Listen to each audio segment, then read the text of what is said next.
aujourd'hui, plus que voilà, jamais auparavant. Je pense que l'heure, elle est pas à on se raconte des histoires et on se dit j'aurai le temps, etc. Elle est vraiment, il faut passer à l'action. Euh, Vous êtes la communauté des gens qui veulent agir, d'accord?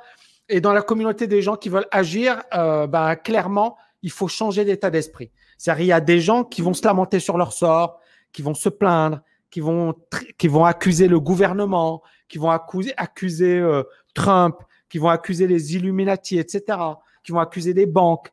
Et en fait, on est tout de suite, dès que tu accuses les autres, tu es en mode excuse. Tu n'es plus en mode solution. D'accord? Solution. Il y a quelqu'un que j'apprécie énormément, Jack Canfield. D'ailleurs, il a préfacé mon bouquin Agir et je me suis formé avec lui, etc. Il a cette formule E plus R égale O. Ça veut dire quoi? E, c'est l'événement. Qu'est-ce qui m'arrive aujourd'hui? R, c'est la réaction à l'événement. O, c'est outcome, c'est-à-dire le résultat. C'est l'événement, on va le subir. C'est ce qui se passe aujourd'hui. Qu'est-ce que je fais moi? Est-ce que je me lamente sur mon sort? Est-ce que je me dis, ouh là là, c'est catastrophique? Ou est-ce que je bosse encore plus dur et je fais encore plus de choses? J'ai jamais autant bossé que cette année. Pourtant, je suis libre financièrement. Pourtant, j'en ai pas besoin. J'ai recruté cette année. Je suis en train de recruter. D'ailleurs, on peut me mettre le lien. On recherche une personne pour la partie support client. On recherche des développeurs. On recherche des personnes sur la partie économie. On recherche des personnes qui, alors que c'est la crise, et je recrute. C'est bizarre. Pourquoi? Parce que je suis en mode agir. Je suis pas en mode subir aujourd'hui. C'est-à-dire que de toutes les manières, la crise, elle est là. Elle est là pour durer. Et moi, qu'est-ce que je peux faire? Un jour, je vais mourir. Comme tous, vous êtes sur le chat, je vais vous décevoir. On va tous mourir. on va tous y passer.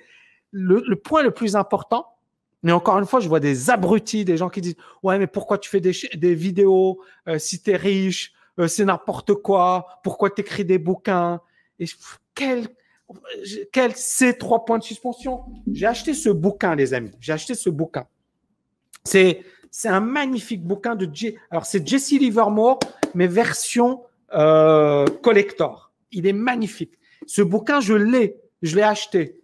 Mais ce bouquin, il a changé et il a été préfacé par Paul Tudor Jones. Paul Tudor Jones, c'est l'un des plus grands traders de Wall Street. Et Paul Tudor Jones, il a dit la chose suivante. Dès que quelqu'un vient dans ma boîte, je lui offre ce bouquin. Je pense qu'encore une fois, il y a 1% de personnes qui gagnent de l'argent avec leur bouquin. J'en fais partie. Yes, je suis fier. Mais quand j'ai écrit mon bouquin, j'étais pas sûr que j'allais gagner de l'argent avec mon bouquin. Je l'ai écrit par passion. Je l'ai écrit parce que c'était quelque chose que j'adorais. On m'aurait même pas payé, je l'aurais fait. Alors, je suis super content de recevoir des droits d'auteur. Mais ce que beaucoup d'abrutis n'ont pas compris, c'est que parfois, quand tu fais les choses pour de l'argent, c'est pas là où tu vas gagner de l'argent. Tu vas gagner beaucoup d'argent quand tu t'en fiches de l'argent. Et justement, dans ce bouquin, il y a un passage qui est magnifique. Je vais vous en parler. Jesse Livermore, il parle à un moment où il s'est ruiné. Et il dit, il faut que je gagne. Et il faut que je bâtisse une position qui va me permettre de m'en sortir. Et il dit, en fait, quand tu n'as pas beaucoup d'argent, tu es en mode stress. Pourquoi? Parce que tu n'as pas le choix. Et il dit la chose suivante dans son bouquin, il dit, mais quand tu gagnes de l'argent, tu es en mode, tu gères. Et c'est ma situation aujourd'hui. Alors, bien sûr, je croise les doigts et voilà. Mais ce que je veux dire, c'est que je me souviens du tamis dans la galère à Paris qui souffrait le martyre et du tamis aujourd'hui, ça n'a rien à voir sur un plan mindset, sur un plan financier, sur un plan, voilà, j'ai confiance, etc. Et donc, il faut vraiment comprendre que quand vous allez gagner de l'argent ou quand vous allez effectivement monter en puissance, ça va vous donner de l'assurance et ça va vous procurer un sentiment de liberté qui est tout simplement incroyable. Maintenant, clairement, il y a du boulot. Maintenant, clairement, ça ne se fait pas du jour au lendemain. Maintenant, clairement, mais il y aura toujours des gens, quand vous allez bosser, qui vont vous dire « Ouais, mais à quoi ça sert ?» Moi, mon propre père, quand j'ai commencé à développer la TKL, etc., il me dit « Mais à quoi ça sert ?» Je disais, punaise, avec ton CV, tu peux être directeur général dans une banque, mais pourquoi tu te casses la tête?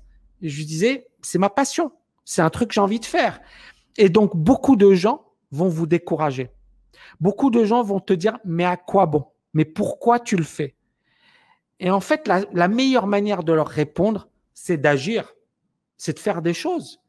Et ces gens-là, malgré ça, ensuite, ils vont vous critiquer. Ouais, mais tu penses qu'à l'argent, ou tu as changé, ou ceci ou cela. Mais vous vous en foutez parce que le plus important, c'est à un certain moment d'être bien dans votre peau. C'est de vous réaliser. C'est de faire des choses incroyables. C'est de kiffer votre vie. Et donc, si moi, je bosse aussi dur, je me réveille tous les jours, 5 heures, 6 heures du mat, tous les jours. Si je bosse aussi dur, si mon équipe bosse aussi dur, parce que l'équipe, elle bosse dur. Si on est à fond, et moi, je suis tous les jours à fond, c'est pas pour gagner de l'argent. C'est parce que je veux avoir un impact. C'est parce que je sais que ce qu'on peut faire peut changer des vies, peut impacter des vies. Mais si je le faisais pour de l'argent, je serais pas là à minuit moins quart en train de vous parler ou en train de bosser tous les jours. C'est bon, j'aurais arrêté depuis longtemps de cravacher autant. Donc, à un certain moment, la liberté financière, je me répète, mais c'est pas grave. Parce qu'il y a encore une fois des abrutis qui disent, ouais, mais j'ai rien appris, ou c'est un bouquin de développement personnel. Mais de toutes les manières, un bouquin de physique, c'est un bouquin de physique. D'accord? Tu vas prendre 2 bouquins de physique écrits par 2 auteurs différents, bizarres. Il y a des choses qui se ressemblent. C'est normal. Mais c'est pas ça le truc. Le truc, c'est, il y a des gens qui vont se reconnaître dans mon histoire. Pourquoi j'ai écrit Agir? Parce que je me suis dit, il y a plein de papas comme moi qui sont passés par la période, divorce, ils perdent tout, ils sont dans la galère. Il y a 1,3 million de papas dans cette situation.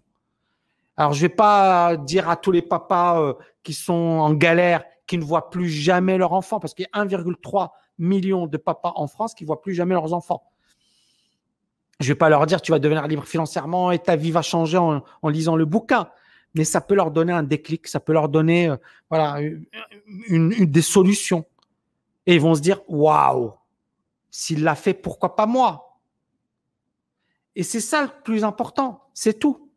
Après, mon bouquin, moi j'estime qu'il est super, je kiffe le bouquin Agir.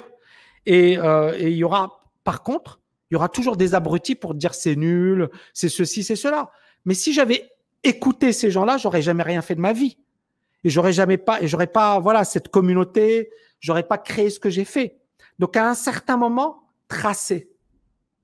Comment être en harmonie avec soi-même? Génial. Ben, écoute, premièrement, tu t'en fiches de ce que les autres pensent de toi. Premièrement. Deuxièmement, réalise-toi. C'est-à-dire, détecte rapidement tes passions. Détecte rapidement ce qui te donne la pêche. Détecte rapidement tes points forts. Et ensuite, il faut y aller effectivement step by step. C'est-à-dire, beaucoup de personnes veulent y aller trop vite. Ils veulent réussir trop vite. Et à un certain moment, ils se brûlent les ailes. C'est-à-dire, la réussite, c'est un marathon, pas un sprint. D'accord? Donc, moi, tous les jours, je bosse. Et il faut adorer le process. Il y a Gary Vee, j'adore ce qu'il fait. Et Gary Vee dit « I love the process ». C'est-à-dire qu'effectivement, trust the process, tu dois croire dans le process et tu dois aimer le processus. Le processus, c'est ce que tu fais au quotidien. Parce que, mine de rien, toutes ces petites actions ont à la fin un impact considérable. Mais très peu de gens voudront mener ces actions au quotidien. Très peu de gens voudront mener ces actions au quotidien. Et c'est ça le problème, c'est qu'on est aujourd'hui dans la culture Instagram, on est dans la culture de l'instantanéité, on est dans la culture de je veux tout de suite. Et les gens oublient que, ouais, ok, très bien, mais tu ne vois pas ce qui s'est vraiment passé. Et donc que derrière, effectivement, il faut fournir les efforts. Si tu fournis les efforts, bah, tu seras fier de toi et tu apprécieras finalement ta réussite. Donc, comment être en harmonie avec toi-même, d'accord? Il y a plein de possibilités, mais pour moi, c'est déjà, je pense effectivement, je t'ai déjà donné quelques réponses.